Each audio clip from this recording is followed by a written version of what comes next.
Hey PPLM fans, this is Katie back with another video on how we can help you maximize on your aeration seeding service this fall. We're going to be talking about the aftercare of your seed, so how we're going to be watering it, mowing it, everything like that to make sure that that seed germinates in the most efficient and effective way possible.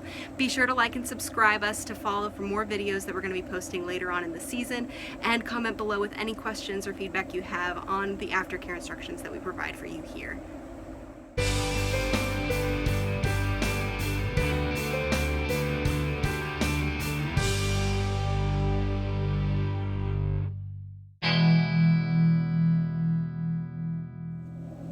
First things first, leave those aeration cores alone. The aeration service pulls cores out of the soil that are about thumb to cork size depending on how deep we're able to get. And these cores are part of the service that is loosening that soil and letting the seed fall in deeper, letting the water and everything move through the soil in the future to keep it from compacting.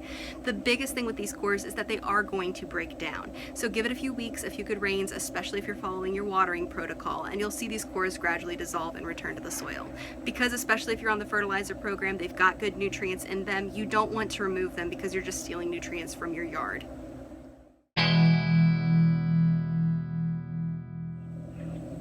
Here's the most important thing: begin watering immediately. Proper watering is going to be the most important part to the success of your seed, so you really want to be on top of it from day one.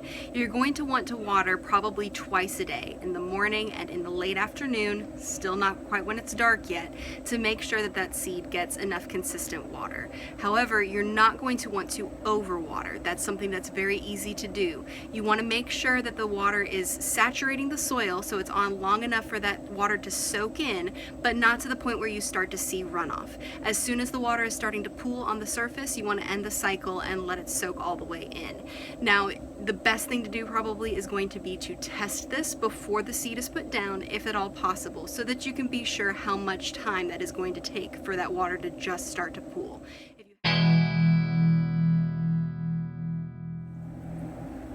Patience is definitely a virtue, especially where aeration and seed is concerned. I know you guys want nothing more than to blink your eyes and a few days later that baby seed is starting to grow in, but it can actually take up to 3 weeks to see germination results. There's a lot of factors that go in that are hard to predict, if not impossible, based on when that seed is put down, such as unexpected increases in temperature, unexpected dry spells, how well you're watering, everything else.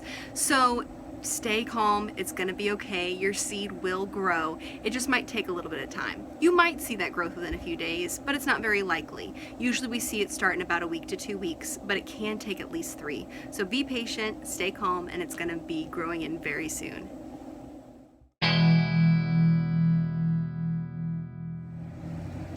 Keeping in mind how long it can take for successful germination to occur, we usually say that the best way to mark when you can start cutting back on that watering again is by how tall the baby grass itself gets. Since it's not a one-size-fits-all in terms of how long that takes, 2 inches of growth of the new grass is usually going to be the best marker to see when it's going to be able to go back to that regular watering schedule. Usually this is about 4 weeks from the time of aeration seeding, but it could be a little longer if you had a slow start, or a little bit sooner if you really got a good jump on that seed germination. Again, if you have questions about it, this is a really good thing that you can contact our office or your supervisor about to find out exactly what we recommend, and if possible, send us pictures so that we can see about how well it's developing. Again, about 2 inches of that new grass growing is when you can start to dial back on that water, and instead of doing 2 times a day every day for 3 to 4 weeks, you can go back to 3, maybe 4 times a week, an inch to an inch and a half total for that weekly amount. That's a big thing. Fescue likes to get about 1 to 1.5 inches of water a week on top of regular rain.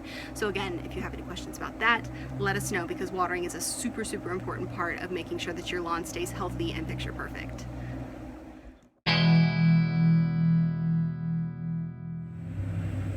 Another big question that we get asked with aftercare instructions for aeration seeding is how soon it's going to be okay for you to mow again.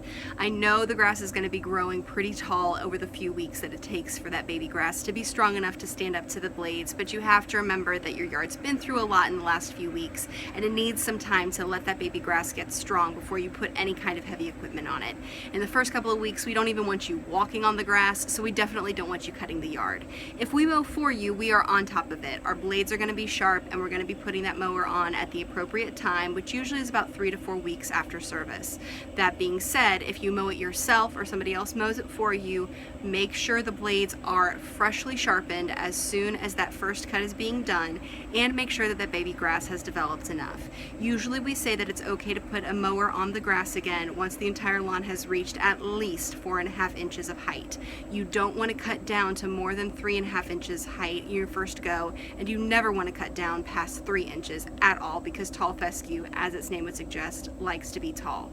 When you do that first cut, it's going to look kind of funny because all that baby grass, which is really fine at this point, is going to kind of lie down in different little clumpy areas, but you don't want to mow over it more than once. You want to get on, get the cut done, and get off it again so that you don't do any unnecessary stress.